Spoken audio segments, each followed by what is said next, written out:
Hello darlings, how are you doing? You know, I was going to say hello guys and gals, but you know who used to say that? Guys and gals. So I thought best not to, really, you know. We don't want him turning in his grave. Enough that he's in it. Good place for him to be. We don't want him resurfacing again.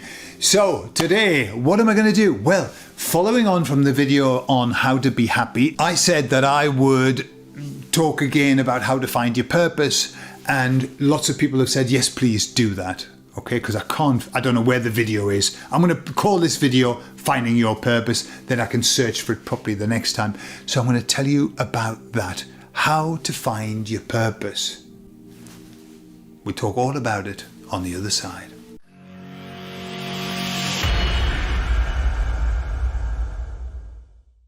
Finding your purpose. Okay, exciting stuff, isn't it? This exciting stuff.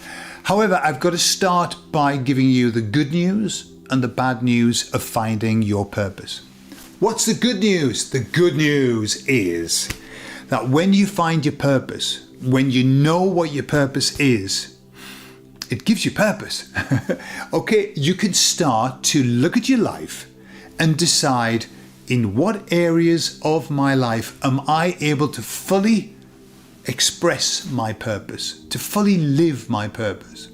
And in what areas am I unable to do that? With what people or which people give me permission to live my purpose? And which people stop me from living my purpose? Once we understand what our purpose is, then we can start reshuffling, reordering our life. Now that isn't something that happens overnight, but rather it's like being on a little boat, and when you find your purpose, suddenly you put your sail up and the boat starts heading in the right direction. It's a long journey, but you're heading in the right direction. So that's the good news about finding your purpose. The bad news is this. When you find your purpose, very often you're a bit disappointed. Very often you're a bit let down.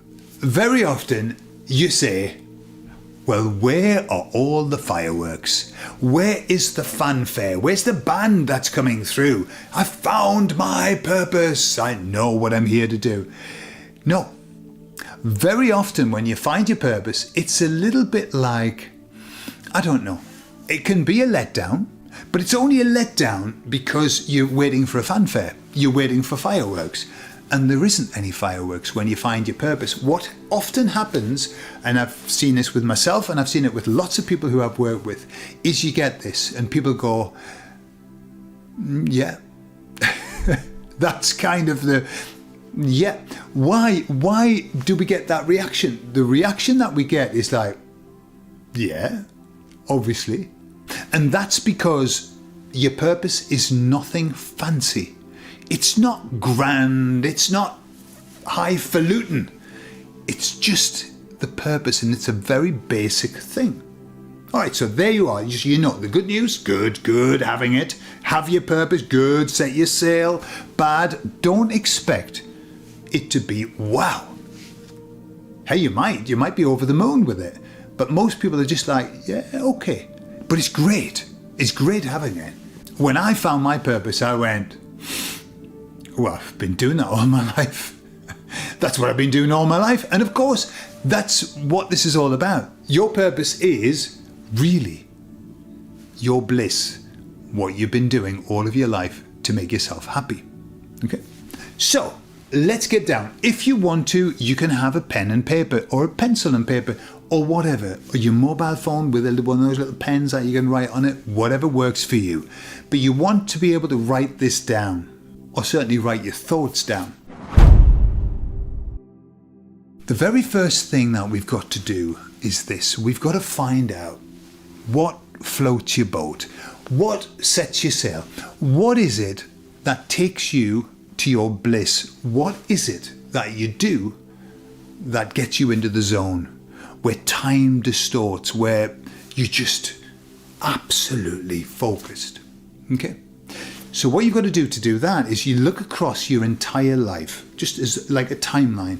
Look down your life and say, what is it that I've loved to do? What thing do I love? And when I do it, you mightn't do it very often, but when you do it, it's like, oh my God, this is beautiful. This is beautiful. So if you want to, just pause the video, just take a moment to think about the things that you do that really fill you with love, fill you with joy, fill you with a beautiful feeling.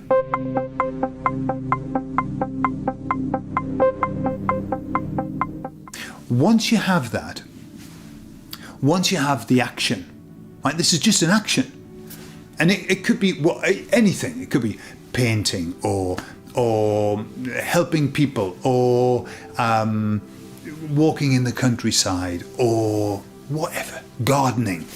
Doesn't matter.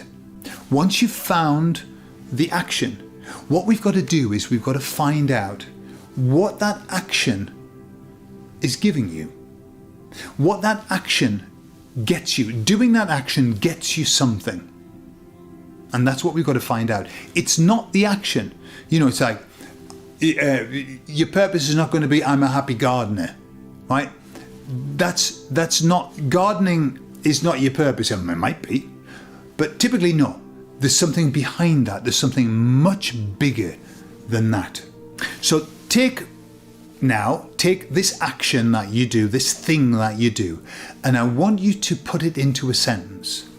And the sentence goes like this: doing this action allows me to.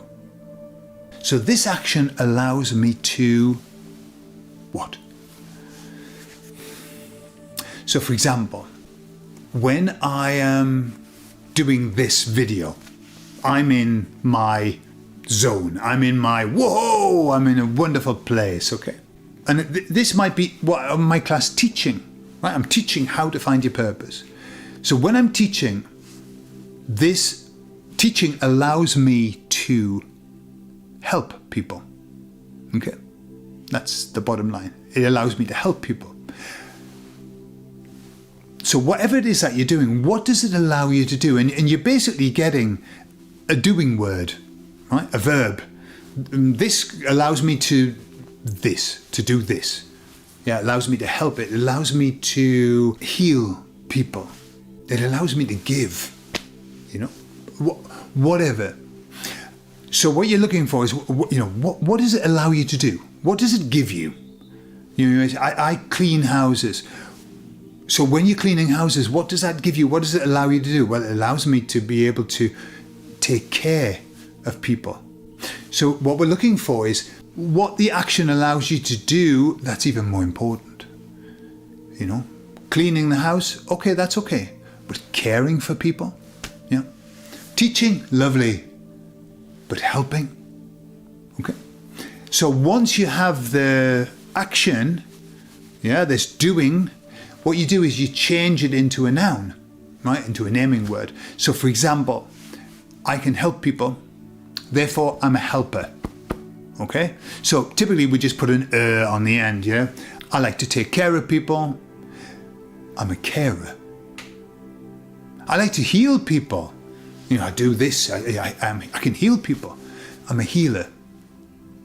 Okay, so that's what you're looking for. You're looking for what this gives you that you can put into a name. A healer, a helper, a teacher. Yeah, I like to love people.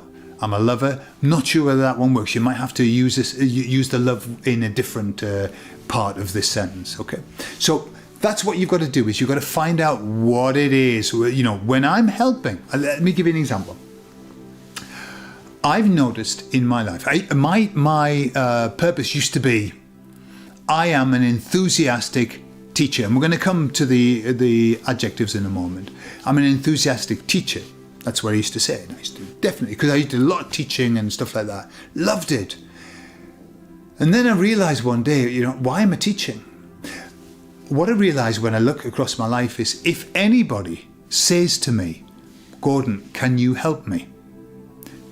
I'm there. They've got me. Full attention. Yes, I can. Yes, how can I help you? And it's just like, even when I talk about it, I feel very emotional, because for me, helping is everything. That's what I'm here to do. And so I changed my purpose from teacher, because I hadn't gone the extra step. What is it when I'm teaching? What does it allow me to do? It allows me to help people. And therefore, I'm a helper. So that's what you have to do, yeah? So once you have that, so you've got the I am a helper. I am a teacher. I am a healer. Okay, that's the first part. And I know that I've said that the words I am actually put you into a prison, but that's okay. Because this purpose is designed for here. It's for you here, this life, in this 3D world that we live in. So it's okay. It's okay. Just remembering that beyond this, you're so much more. But here, saying I am a helper, thumbs up. And then all you do is you look at all of the times that you've been able to do this action. And you ask yourself this question: what are the top 2 emotions that I feel when I do this? What am I feeling? And you just think about it. Well, when I'm helping, mine is I'm always enthusiastic. When I'm helping somebody, I feel enthusiasm. Whoa! Yeah. But hey, you could say, well, I just feel love. Okay, super. I feel joy. Or I feel peace. Whatever. And what you do is you just take that emotion and you put full on the end. Or ing, depending on the right word. So, for example, I'm a loving healer because I feel love when I'm doing it. I'm a loving healer. If you want to, you can use 2 describing words. You know, I'm a joyful, loving healer. Personally, now having done this for a long time, I just like the most important feeling that you get. The real one, which for me is enthusiasm. For you, it might be joyful. For you, it might be loving. And just have that. And you pop it into your sentence and you say, I am an enthusiastic helper. I am a loving healer. I am a joyful helper. Whatever. That's what your purpose is. And when you find it, when you get this purpose, you just know that that's who you are. It just goes click. Like, yeah, that's who I am. And that's why I said to you at the beginning, the bad news is that there aren't any bands walking in playing a fanfare. You know, when you find out that you're a joyful helper or that you're a loving giver, that's it. It's just a nice little sentence that describes everything that you are in your essence and everything that you've done across your life. And once you've got your purpose, you can look at your life and go, yeah, I've done that so much. In fact, that's all I do. And then look at the times where your life has gone really badly, where things were not working out the way that they should have. And ask yourself, during that period of time, was I able to be a joyful giver or an enthusiastic helper or whatever? And you'll probably find that you struggled during those times, that you weren't able to be who you really are. When I think of the times when, very difficult times, I couldn't be an enthusiastic helper. People wouldn't allow me to help, or I just couldn't help. I didn't have the skills, I didn't have the knowledge or whatever. And that was very tough for me, because that's who I am. And so often the times where we are sad, depressed, upset, having a really tough time, it's generally because we can't be who we are. We can't express ourselves the way that we should. And we can't find enough of those moments for us to really fulfill ourselves. And now, let me tell you the most important thing about this. So you've got your life's purpose. Wonderful, beautiful, lovely. And now I'm going to ask you to keep it to yourself. Why? Because it's tender. It's just been born. It hasn't really. It's been there all of your life, but you've just sort of discovered it. This little purpose of yours. If you go around telling people what it is, then depending on who it is that you tell, the nice people are going to go, that's so lovely. Yeah, and you know, that's just you. I can see it. When I look across your life, I can see that's exactly who you are. It's so true, beautiful. That's why I hang around with you. And that's those people. And then you get other people that you say, hey, I'm an enthusiastic helper. And then 2 days later they say, will you take the rubbish out for me? And you go, oh, not again, the bloody rubbish. So much for enthusiastic helper, they say. And these are often the people that are very close to you because they have permission to be able to share and throw stuff at you. These are called the dream stealers, the purpose stealers, the people who tarnish your purpose. And that's why it's important just to keep it to yourself. Share it with the people that you know are going to celebrate your purpose and say that's beautiful. And keep it from the people who are going to use it as a weapon.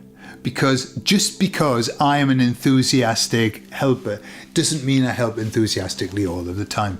No, that's just when I'm in my bliss.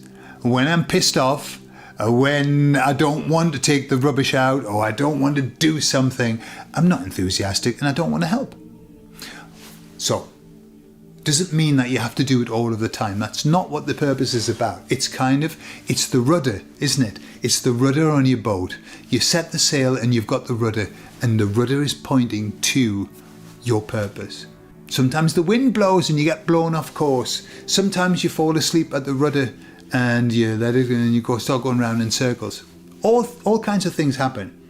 But then you're right again, you come back to your senses, put your rudder in place again. That's where I'm going. I'm bloody enthusiastic. No fucker's going to stop me from being enthusiastic. I'm going to help. Yes, I'm going to help. Okay, and that's what we do. So there you are. If you want to, you can share your purpose in the comments, right? And the reason I say that is because everybody, up to now, everybody in our comments, because we're a very small group, is very, very nice. However, if you don't feel like sharing it in the comments in YouTube, please let me know how the process went for you. And if you've got any questions, or if anything you need a bit of clarity on, please just let me know. And if you want to, come to our Peaceful Rebellion group and share your purpose there. Because everybody's nice there. And the only way you can come in is if you're a nice person. So there you are. That could be a place to share it, just to see what everybody's purpose is. It's just, and you know, they're ever so simple. They're not complex things. And I think, in truth, the best purposes are the most simple because they're the easiest to be able to follow. They're the easiest to understand. Okay, I love you all. Thank you for spending this time with me. Let's hear from you in the comments. The comments really help the channel. When people comment, and if you can like, that really helps the channel as well. And if you subscribe, even better. But I think everybody's subscribed just about. I love you all. Bye-bye.